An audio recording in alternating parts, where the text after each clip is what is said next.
ان کے لیے کوئی بھی مشکل یا پریشانی پیدا نہ ہو، ان کے لیے ان کی زندگی آسان رہے۔ اور پھر ان کا یہ شوق تھا اولاد کے حوالے سے، خصوصاً ناچیز کے حوالے سے، کہ یہ پڑھے، تعلیم حاصل کرے۔ بہت زیادہ میرے تعلیم کی طرف ان کی دلچسپی اور شوق ہوتا تھا کہ یہ پڑھے، جلد سے جلد پڑھے۔ اور جو ان کی اور ایک اور دلچسپی تھی وہ لنگر کا کام تھا، خدمت تھی۔ آج اس کو یاد ہے، جب نوعمری تھی، کم سنی تھی، تو میں ان کی گود میں ہوتا تھا، تھوڑا تھوڑا یاد ہے۔ یہ فقیر پور شریف کے ابتدائی دن ہوں گے کہ جب بھی لنگر کا کام کر رہی ہوتی تھی، مثال کے طور پر پیاز کاٹ رہی ہیں یا سبزی کاٹ رہی ہیں، جس طرح کہ وہ ایک لنگر جماعت کا تیار ہوتا تھا اس زمانے میں، آج کل تو سہولیات ہیں، تو میں ان کی گود میں ہوتا تھا اور وہ کام کر رہی ہوتی تھی۔ یہ اچھی طرح وہ مجھے یاد ہے، ان کی گود کی گرمائش، ان کی محبت اور ان کا پیار، ان کی شفقت، اور پھر لنگر کے کام سے ان کی دلچسپی اور شوق۔ اور یہ تادم آخر ان کا یہ ذوق اور شوق جماعت کی خدمت کے حوالے سے آخر تک قائم و دائم ہے۔ جو فقیر یہاں آج تک بھی جو گندم تیار ہوتی ہے، اس کی صفائی، اس کو سنبھالنا، اس کو رکھوانا، وہ اپنے سامنے کھڑے ہو کر وہ خود کام کروانا ان کو پسند تھا۔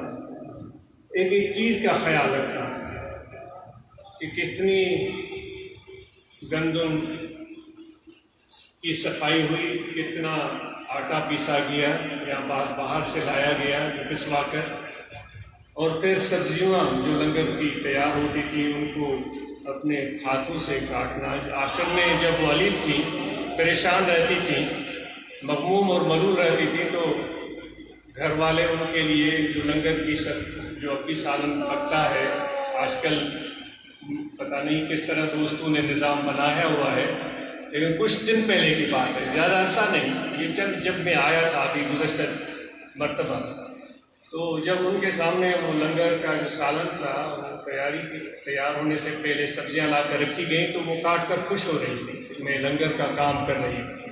تو یہ ان کا ایک جماعت کے ساتھ ان کی خدمت اور لنگر کے کام کے ساتھ ان کا ایک تعلق تھا۔ تو دوستو، ہمارے طریقت میں تو یہی کہا گیا ہے کہ جس نے خدمت کی، ہر کے خدمت کر دو وہ مخدوم شد، جس نے خدمت کی مخدوم بھی وہی بنتا ہے۔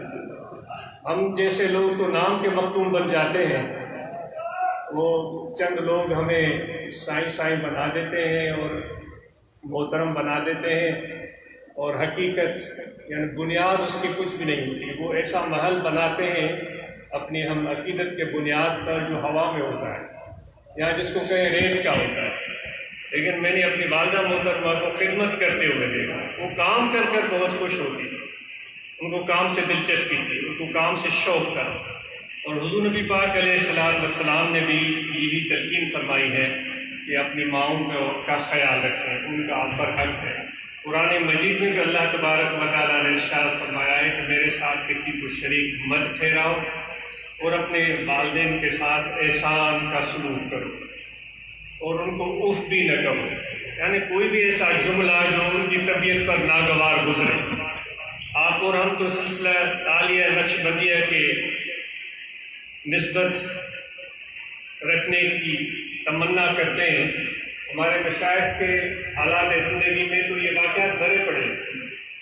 ہمارے حضرت قبلہ سنا سے رحمۃ اللہ تعالیٰ علیہ، جب بچپن میں ان کے والد گرامی کا انتقال ہو گیا تھا، ان کی ماں ہوتی تھی اور یہ ہوتے تھے، اور جڑواں بھائی تھے، اور ان کے جڑواں بھائی کا بھی انتقال ہو گیا تھا نوعمری میں، تو وہ خود وہ فرماتے تھے، ان کی بلکہ انہوں نے کبھی یہ ذکر نہیں کیا، ان کی بڑی ہمشیرہ ہمیں بتاتی تھی کہ وہ پڑھائی پر جانے سے پہلے اپنی ماں سے پوچھتے تھے کن چیزوں کی ضرورت ہے، لکڑیاں جمع کرتے، جو گھر میں چیزیں چاہیے وہ جمع کرتے، پھر اجازت لیتے پھر جاتے۔ اگر درگاہ عاشق آباد شریف یا اپنے مرشد خانے کی خدمت میں جانا ہوتا تو وہ پھر سارے انتظامات کر کے پھر وہ جاتے تھے اپنے مرشد خانے۔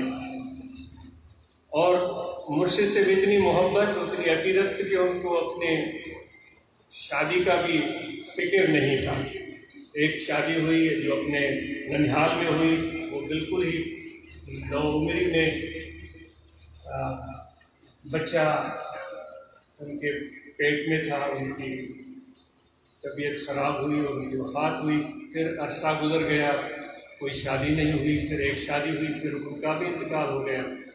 تو ہمارے مرشد کے مرشد حضور پیر مٹھا رحمۃ اللہ علیہ کو فکر ہوتی تھی کہ ان کی شادی ہو جائے، لیکن ان کو اس طرف توجہ نہیں ہوتا. وہ اپنے مرشد کی محبت اور تبلیغ کا شوق اور لنگر کا کام اس میں اتنے مشغول ہوتے تھے کہ کبھی بھی ان کا اس طرح ذوق ہی نہیں ہوتا تھا. تو کہنے کا مقصد یہ ہے کہ وہ اپنے مرشد کامل کے ارشاد فرمان پر کہ آپ شادی کریں. پھر ان کی شادی ہوئی اور پھر جب ان کی عمر آگے بڑھی، مجھے اچھی طرح یاد ہے سینکڑوں لوگ ان کو آ کر کہتے تھے، سینکڑوں تو زیادہ لفظ ہو جائے گا، کافی سارے لوگ کسی آپ کا لنگر کا کام ہے، آپ کی درگاہیں ہیں، آپ دوسری شادی کر لیں. تو آپ بہت ہنستے تھے، مسکراتے تھے، اور کبھی بھی اس چیز کی طرف آپ کا رجحان ہم عاجز نے محسوس نہیں کیا. ان کا یہ رجحان ہوتا تھا کہ ہمارے بچوں کی اچھی تربیت ہو، ان کی اچھی تعلیم ہو.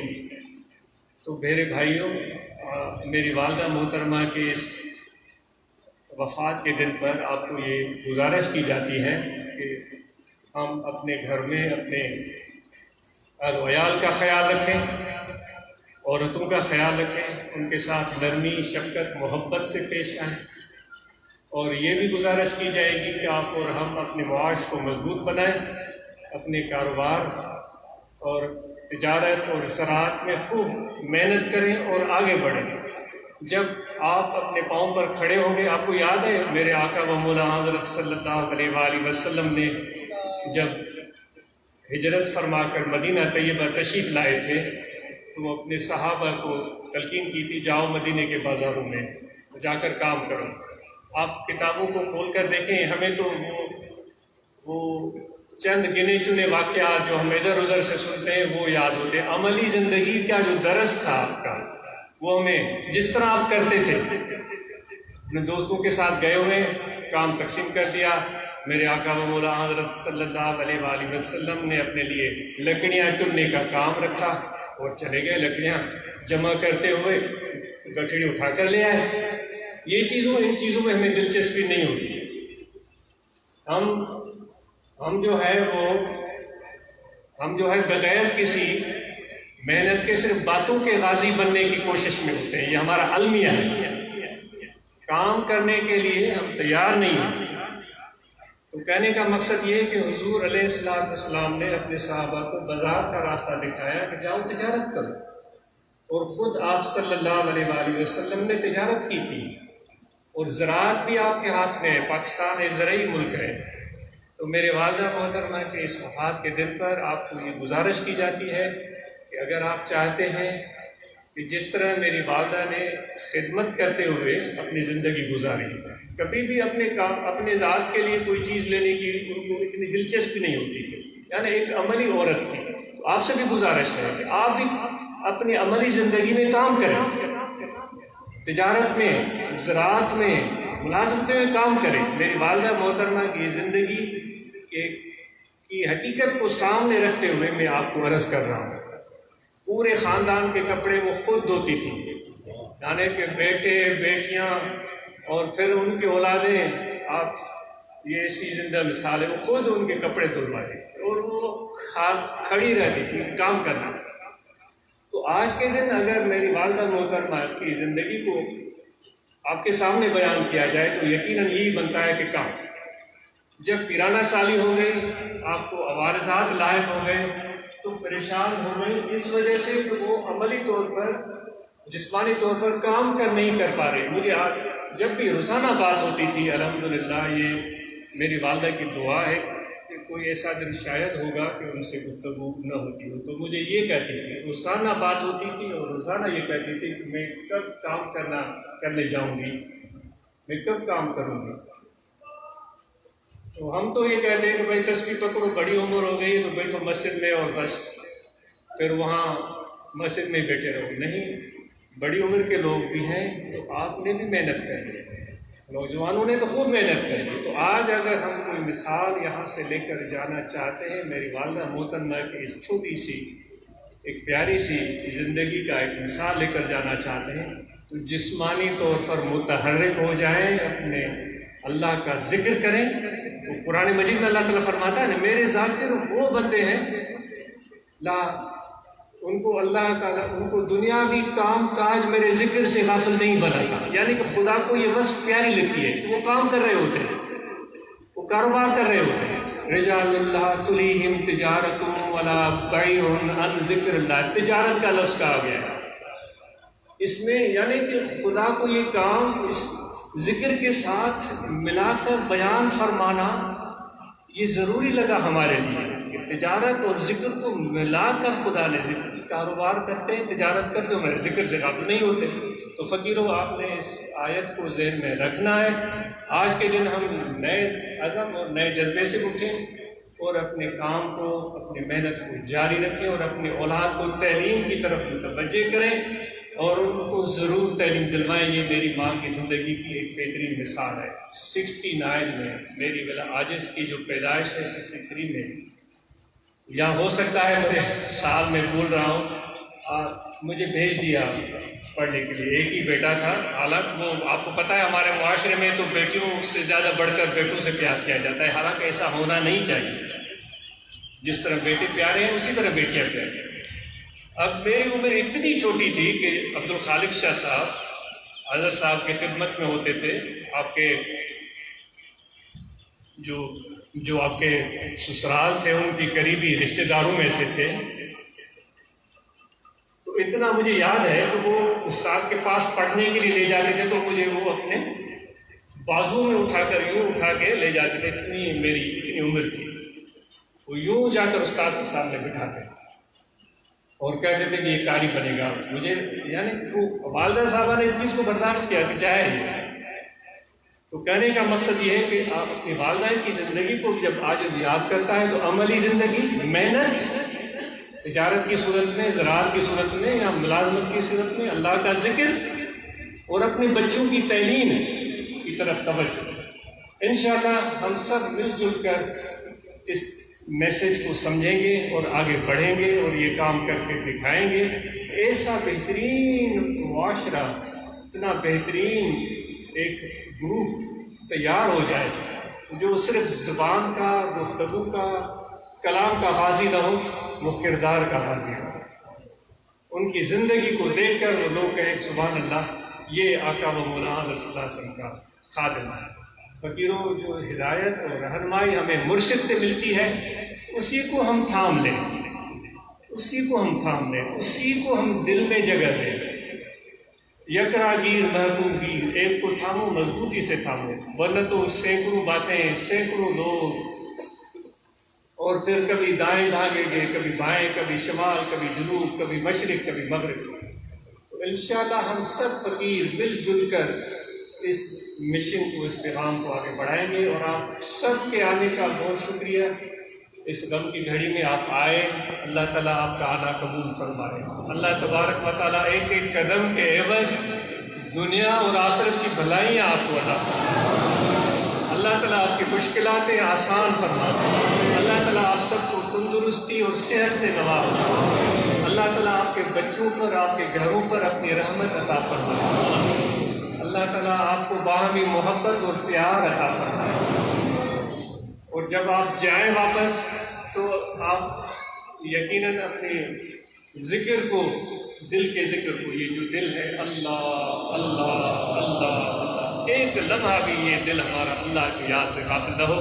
دیکھیں پھر کس طرح اللہ کی رحمت جو ہے نا وہ بارش کی طرح برستی ہے، اور کس طرح حضور علیہ السلام کا فیض ایک دریا کی صورت میں مرشد کامل کے سینے سے آپ کے سینے میں، اور پھر جیسے ہی آپ کام کے لیے جائیں گے نا تو پھر یہ سونے پہ سہاگا ہوگا، یعنی ذکر بھی ہو رہا ہے اور دنیا داری بھی ہو رہی ہے۔ سبحان اللہ، یہ ہے ایک محمدی معاشرہ کہ ہر شخص کام کے لیے تیار ہے، وہ چاہتا ہے کہ میں اپنی ذمہ داریوں کو پورا کروں، یہ محمدی ہے۔ وہ جو کسی سے لڑنا نہیں چاہتا، وہ جو کسی کی برائیاں دیکھنا نہیں چاہتا، وہ جو کسی کی اچھائیوں پر نظر رکھتا ہے، وہ جو کسی کی غلط حرکت کو بھی معاف کر دیتا ہے، وہ جو اپنے دل کو اپنے رب کی محبت سے بھرپور رکھتا ہے، مرشد کے تصور سے اور فیض محمدی سے۔ انشاءاللہ اس طرح سے ہم زندگی بسر کریں گے اور اللہ کی رحمتیں ہوں گی۔ تو آپ جب گھروں کو جائیں آپ ضرور تشریف لے جائیں، کھانا تناول فرمائیں اور سب دوستوں کو اجازت دیں، کیونکہ حالات آپ دیکھ رہے ہیں، اس طرح آپ سب کا بیٹھنا بہت ہی مجھے عاجز کو پریشان ہے۔ حضور نے فرمایا جو اپنے لیے پسند کرو اپنے بھائیوں کے لیے پسند کرو، اس طرح بیٹھنا موجودہ صورت حال میں ہمارے لیے صحیح نہیں ہے، تو ہم احتیاط کریں۔ عاجز اس معاملے میں احتیاط کر رہا ہے، آپ سے بھی یہی گزارش ہے، احتیاط کریں، اس وبائی صورتحال میں احتیاط کریں، ماسک لگائیں اور غیر ضروری طور پر کسی مجمع میں جانا وہاں بیٹھنا، اسے احتیاط کریں۔ جتنا ہم احتیاط کریں گے اتنا ہمارا فائدہ ہے۔ ویکسینیشن جنہوں نے نہیں کروائی ہوئی ہے ان سے التجا ہے کہ ویکسینیشن کروا لیں۔ جو پولیو کے قطرے پلائے جاتے ہیں، ہم تو بچپن چھوٹے بالکل عاجز چھوٹا تھا تو جو ایک ویکسینیشن کرنے والا گروپ ہوتا تھا حضرت اس کو بلاتے تھے، محمد عیسیٰ نام تھا خانوان کا، محمد عیسیٰ میمن، وہاں آ کر رہتا تھا، ایک ایک بچے کو اپنے سامنے وہ ویکسینیٹ کرواتے تھے، حضرت سنا سے ایک ایک بچے کو، میرے ابھی تک وہ نشان ہے، میرے بہنوں کے نشان بنے ہوئے، یہ ٹی بی کا ہے، یہ خناق کا ہے، یہ جو ہے یہ ملیریا کا ہے اور بیماریوں کا ہے بے شمار۔ تو پولیو کے قطرے یہ ہمارے بچے معذور ہو جاتے ہیں، زندگی ان کی نقصان اور تکلیف میں گزرتی ہے، تو پولیو کے قطرے ہمارے بچوں کو ملنے چاہیے، ہمارے بچوں کو پینے چاہیے۔ تو انشاءاللہ یہ پیغام لے کر جائیں اور آپ سب کو اجازت دیں۔ آپ سب کا بہت شکریہ۔ فردن آپ سے مل نہیں سکا لیکن ہمارے دل آپس میں